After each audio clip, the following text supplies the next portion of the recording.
আনতেছে কিনা। আমরা এই জয়নাবাদ পতঞ্জলি যোগাশ্রমের ছাত্ররা সাধারণত কাজ করে থাকি, মাঠে কোদাল কোপাই, ব্যায়াম করি, পড়াশোনা করি, প্রায় সব কাজই আমরা করে থাকি। কিন্তু আপনাদের মধ্যে অনেকে বলেন যে আমাদের মানে শুধু কাজ করে, আমাদের এখানে পড়ানো হয় না।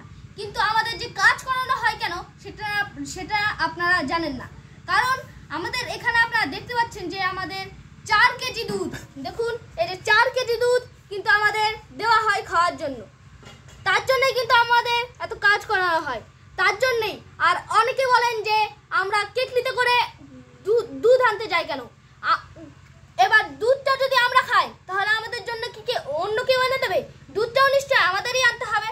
তার জন্যই আমরা প্রতিদিন কেটলি নিয়ে দুধ আনতে যাই। দেখতে পাচ্ছেন 4 কেজি দুধ।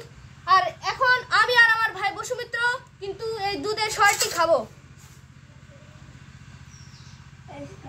দেখছেন শরটা কত বড়, কত মোটা হয়েছে শরটা। দেশি মুরগি, দেশি গরুর দুধ।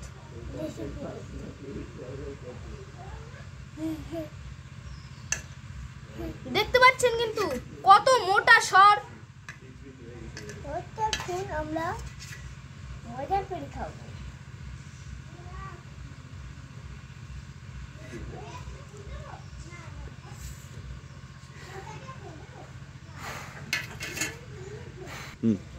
বল। দেখতে পাচ্ছেন আপনারা, এই দেখুন কত মোটা সর হয়েছে, তার কত মোটা সর হয়েছে। এখন দেখুন আমার এই অনেক ভাইয়া কিন্তু ভাগ বসাতে চলে এসেছে। তাহলে ভাই বসুমিত্র খাওয়া শুরু করে দাও, খাও, নাও নাও সবাই। নাতিরা কিন্তু ওই যে ওইদিকে তাকিয়ে তাকিয়ে দেখছে। আমার একটা বোনও আছে, আর ওই তো ঘরের ভিতরে একটা বোন, ওই দিদি ও বোনেরা কিন্তু তাকিয়ে তাকিয়ে দেখছে। কিন্তু আমি তো দেবো না, আমরা খাবো না।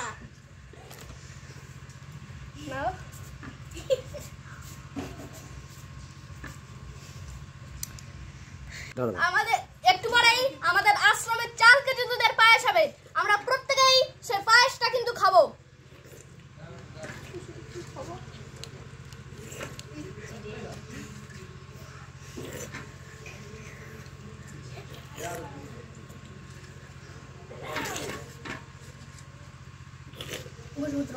বসুমিত্র খেয়ে ফেলো। বলতে দেখুন আমরা কিন্তু এখন খেয়েই 400টি ডাউন দিতে যাব।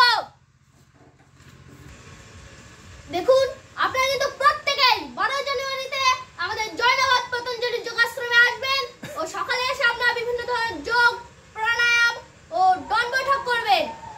আর দুপুরবেলায় আমাদের এখানে হবন হবে।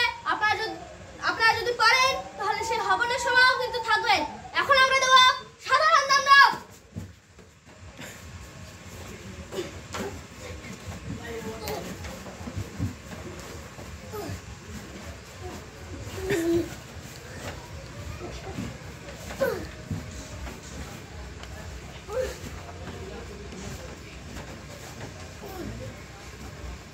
স্বামী বিবেকানন্দ আমাদের আদর্শ, নেতাজি সুভাষচন্দ্র বসু আমাদের আদর্শ, আমার আদর্শ ক্ষুদিরাম বসু, আমার আদর্শ আজকালকার সিনেমার নায়ক নায়িকারা নয়।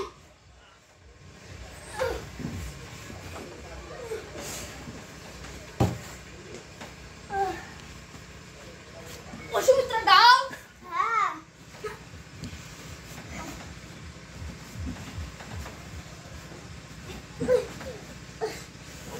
কতক্ষণ করে কটা রাউন্ড দিবি? আমরা দেবো আজকে এখন 400টি ডান।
স্বামী বিবেকানন্দ বলেছিলেন,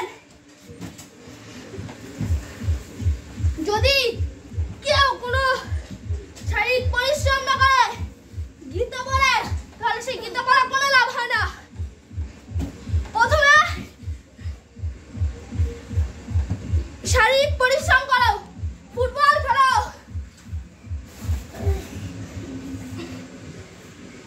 তাই বলে এই নয় যে আপনারা ফ্রি ফায়ার খেলবেন। স্বামী বিবেকানন্দ বলেছেন মাঠে ফুটবল খেলতে, ফুটবল খেলে যে শারীরিক পরিশ্রমটি হয় সেটা কিন্তু ফ্রি ফায়ার খেলা হয় না।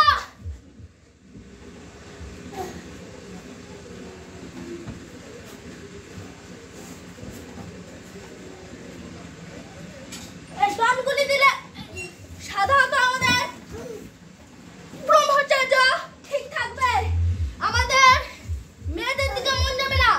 আর যে মেয়ে দিদিরা আছে, যে টিনের দিদিরা আছে, তাদের ছেলের দিকে মন যাবে না।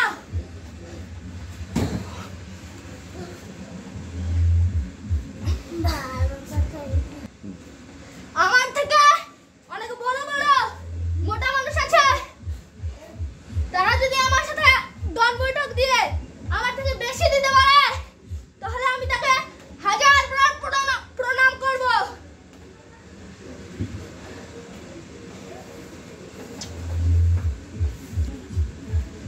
শরীরকে বজ্রের মতো তৈরি করো, নাহলে রাষ্ট্রের, পৃথিবীর কোনো কাজ করতে পারবে না, এমনকি নিজের পরিবারেরও খেয়াল রাখতে পারবে না।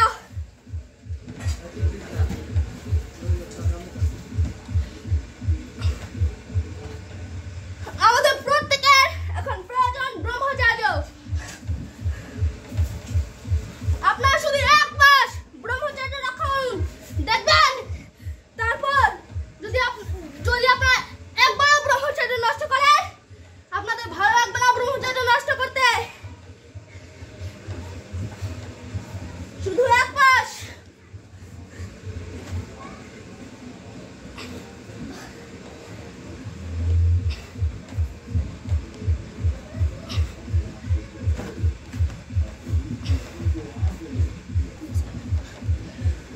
আমরা যদি আমাদের শরীরকে কঠোর না করে তুলি, পরিশ্রমী না করে তুলি, তাহলে আমরা আমাদের মাতা পিতাকে সেবা করতে পারবো না।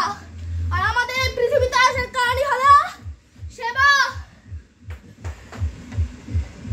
আর যে প্রধান সেবা মাতা পিতার সেবা, সেই সেবাটাই আমরা করতে পারবো না।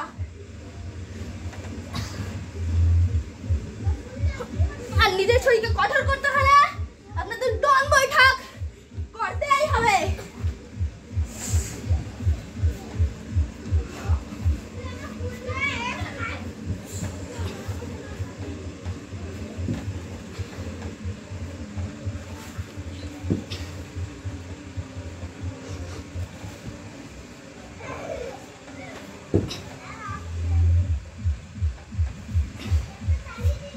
অনেকেই বলেন যে নিরামিষ খেলে গায়ে কোনো শক্তি পাওয়া যায় না, তাহলে আমিও তো নিরামিষ খাই, তাহলে আমি এত শক্তি পাচ্ছি কিভাবে?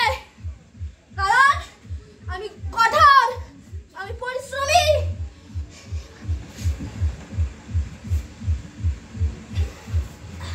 আপনারাও এরকম আমার মতো নিরামিষ খেয়ে এতগুলো ডন দিতে পারবেন যদি আপনাদের মধ্যে ইচ্ছা থাকে, কারণ ইচ্ছা থাকলেই সব হয়।